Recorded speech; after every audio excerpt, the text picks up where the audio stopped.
I'd like to talk today about the two biggest social trends in the coming century and perhaps in the next 10,000 years.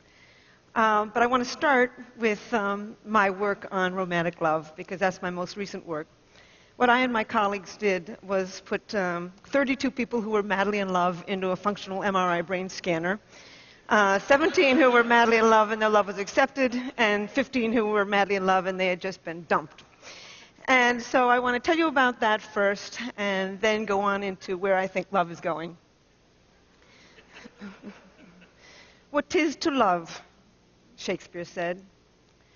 I think our ancestors, I think human beings, have been wondering about this question since they sat around their campfires or lay and watched the stars 1,000,000 years ago. I started out by trying to figure out what romantic love was by looking at the last 45 years of research on just psychological research. And as it turns out, there's a very specific group of things that happen when you fall in love. The first thing that happens is what I call, a person begins to take on what I call special meaning. As a truck driver once said to me, he said, "The world had a new center, and that center was Mary Ann."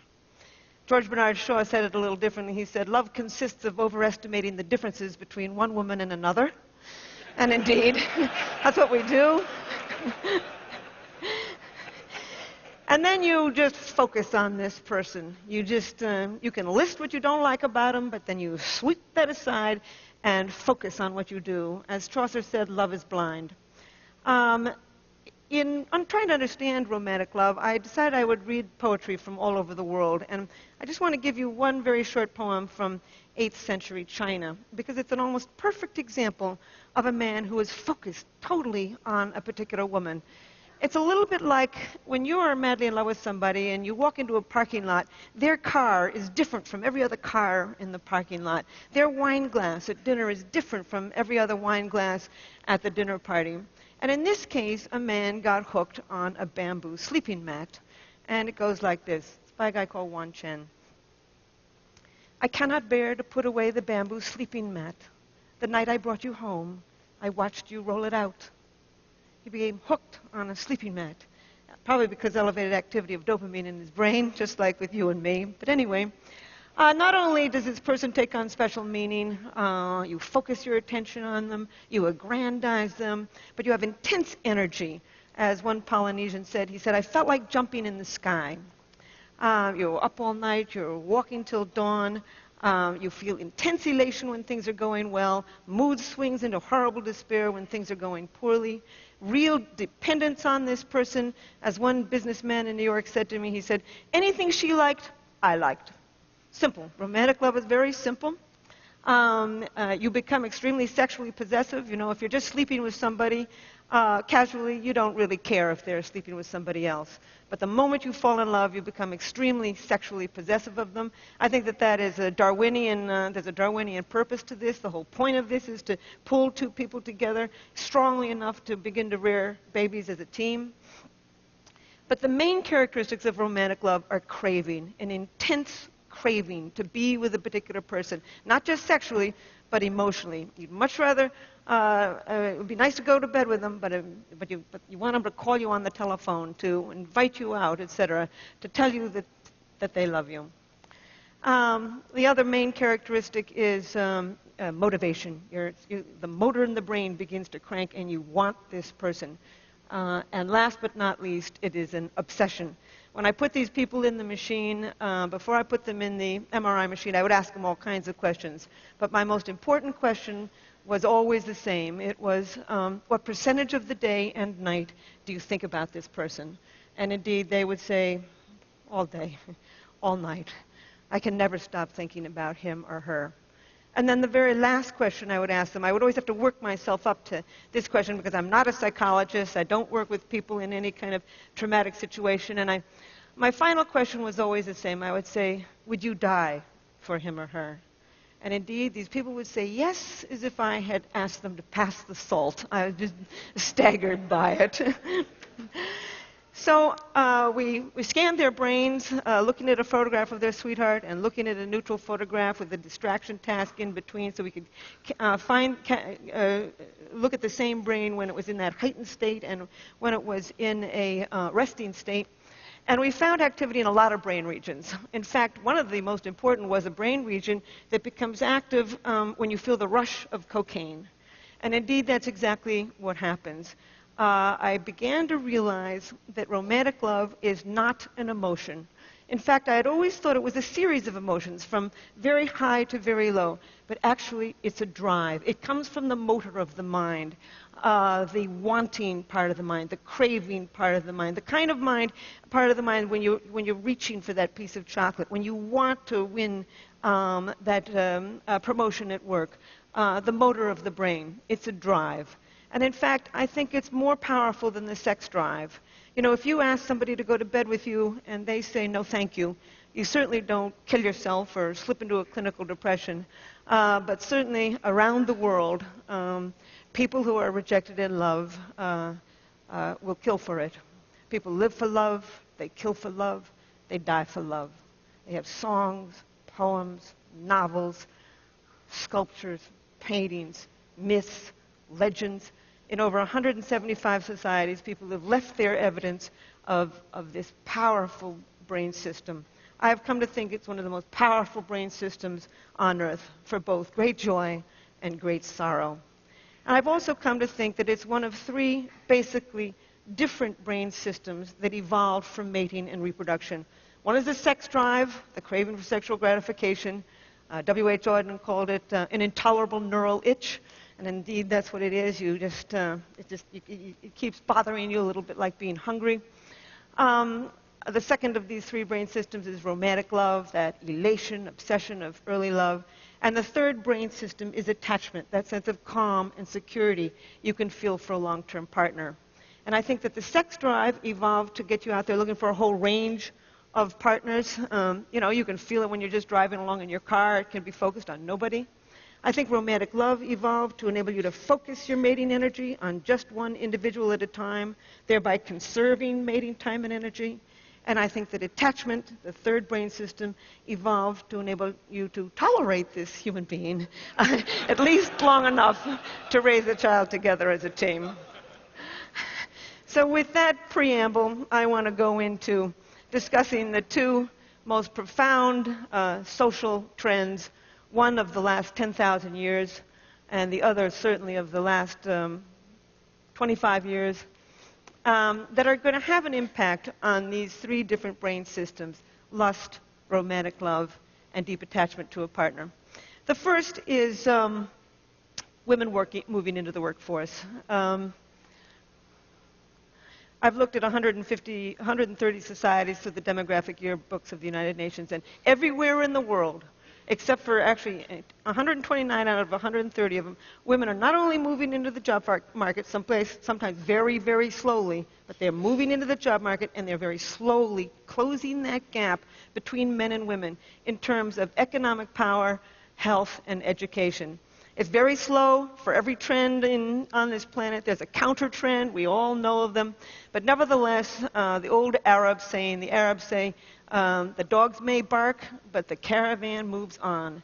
And indeed, that caravan is moving on. Women are moving back into the job market. And I say back into the job market because this is not new.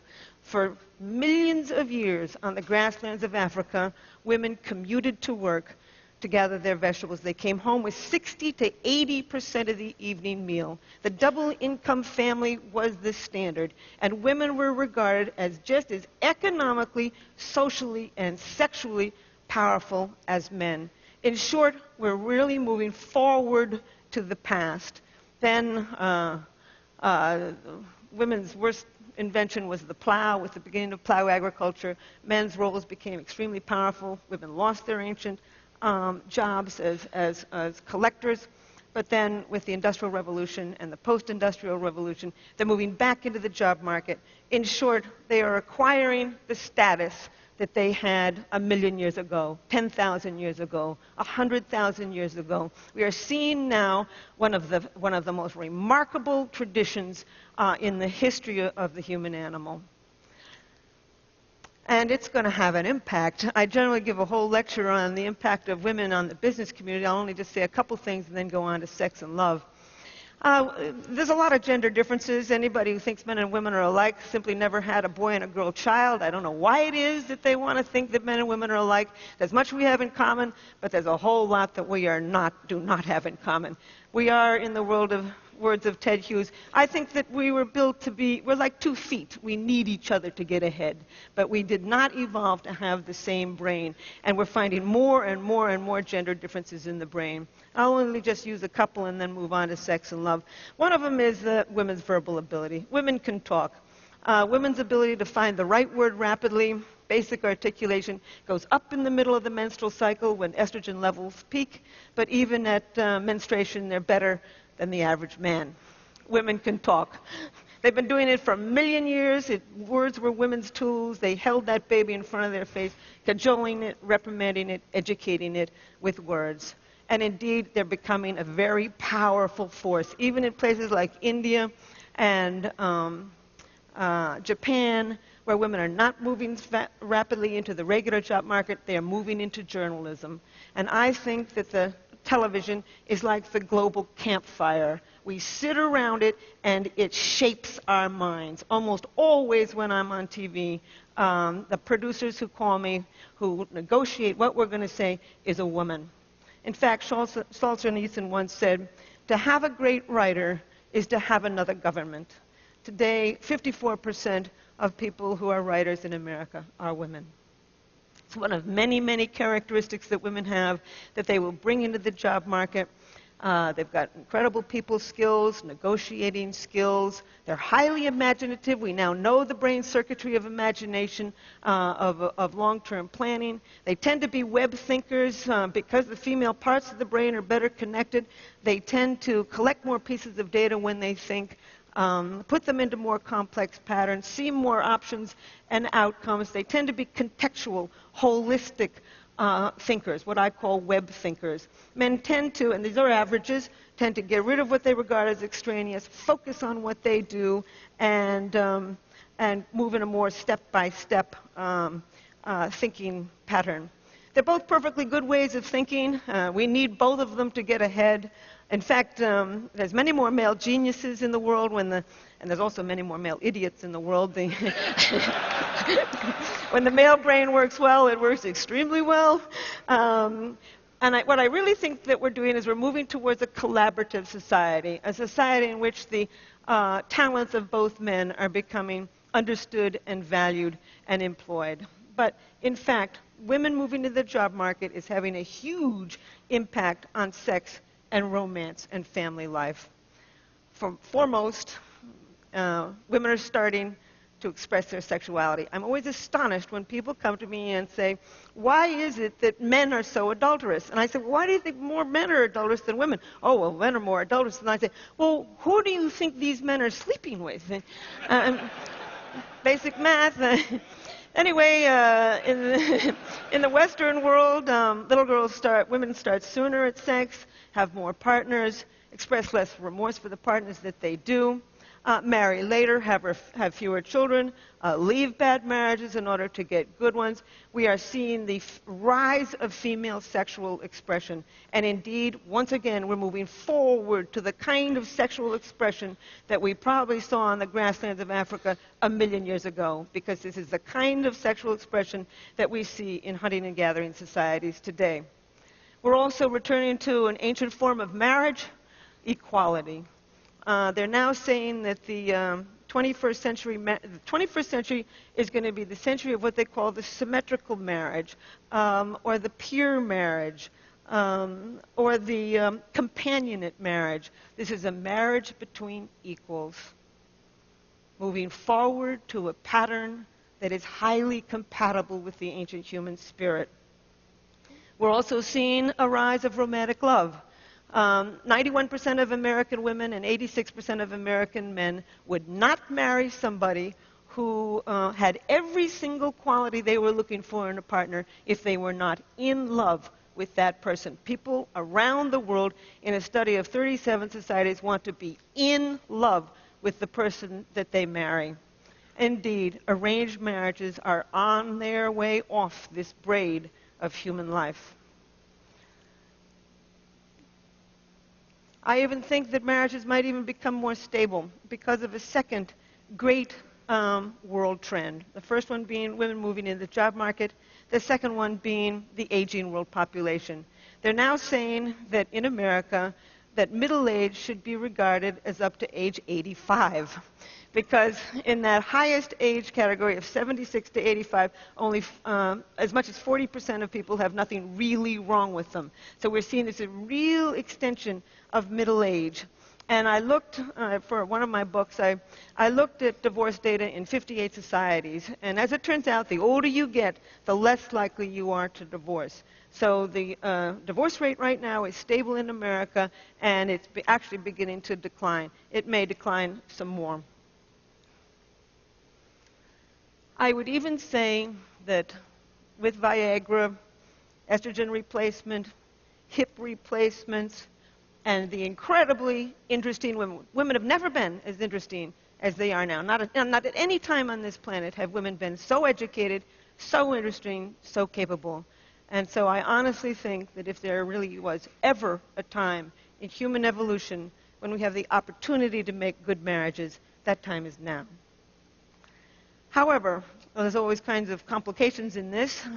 These three brain systems, lust, romantic love, and attachment, don't always go together.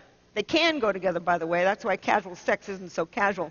With orgasm, you get a spike of dopamine. Dopamine is associated with romantic love, and you can just fall in love with somebody who you're just having casual sex with.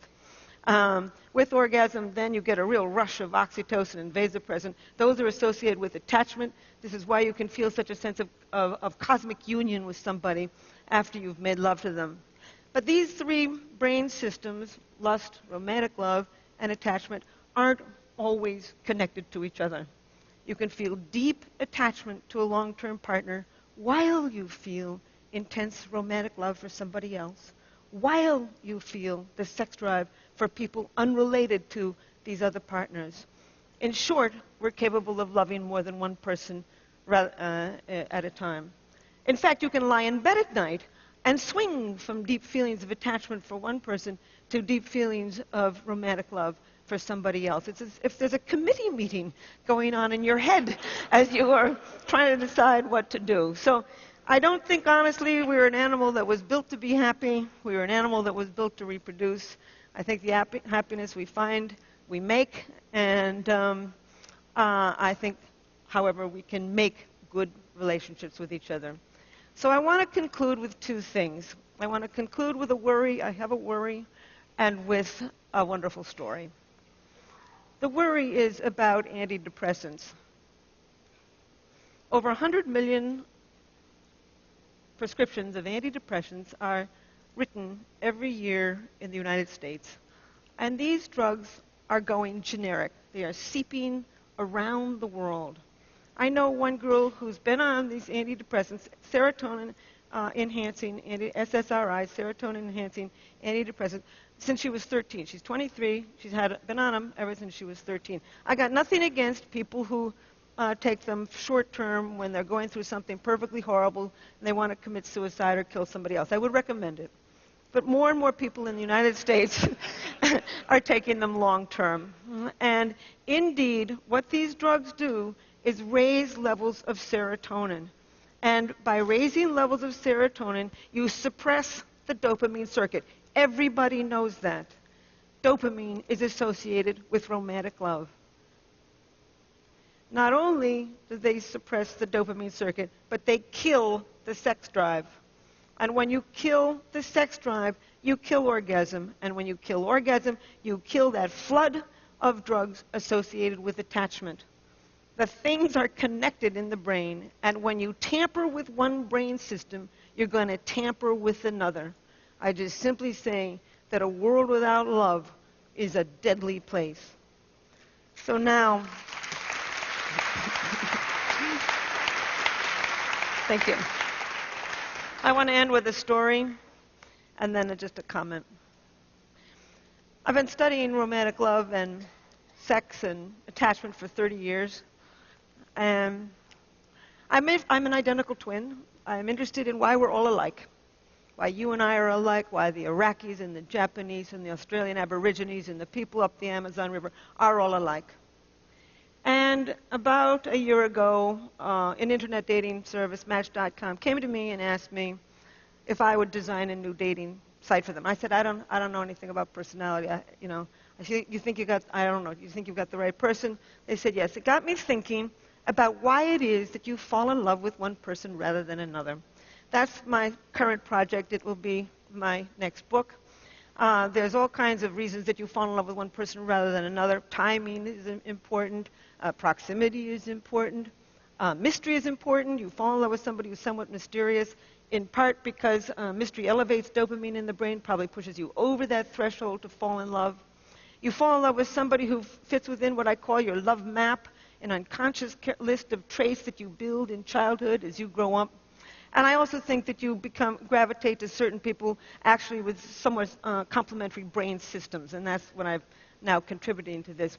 But I want to tell you a story to illustrate, I've been carrying on here about the biology of love. I want to show you a little bit about the culture of it too, the magic of it. It's a story that was told to me by somebody who had heard it just from probably a true story. It was a graduate student. I'm at Rutgers, and my two colleagues, Art Aaron is at SUNY Stony Brook. That's where we put our people in the MRI machine. And this graduate student was madly in love with another graduate student. And she was not in love with him. And they were all at a conference in Beijing. And he knew from our work that if you go and do something very novel with somebody, you can drive up the dopamine in the brain and perhaps trigger this brain system for romantic love. So he decided he'd put science to work, and he invited this girl to go off on a rickshaw ride with him. And sure enough, I've never been in one, but apparently they go all around the buses and the trucks, and it's crazy, and it's noisy, and it's exciting, and he figured this would drive up the dopamine, and she'd fall in love with him. So off they go, and she's squealing and squeezing him and laughing and having a wonderful time. An hour later, they get down off of the rickshaw, and she throws her hands up, and she says, "Wasn't that wonderful? And wasn't that rickshaw driver handsome?"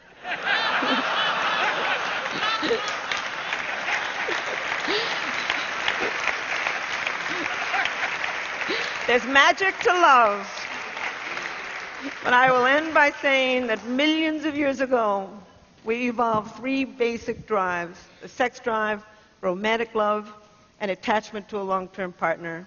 These circuits are deeply embedded in the human brain. They're going to survive as long as our species survives on what Shakespeare called this mortal coil. Thank you. Helen Fisher.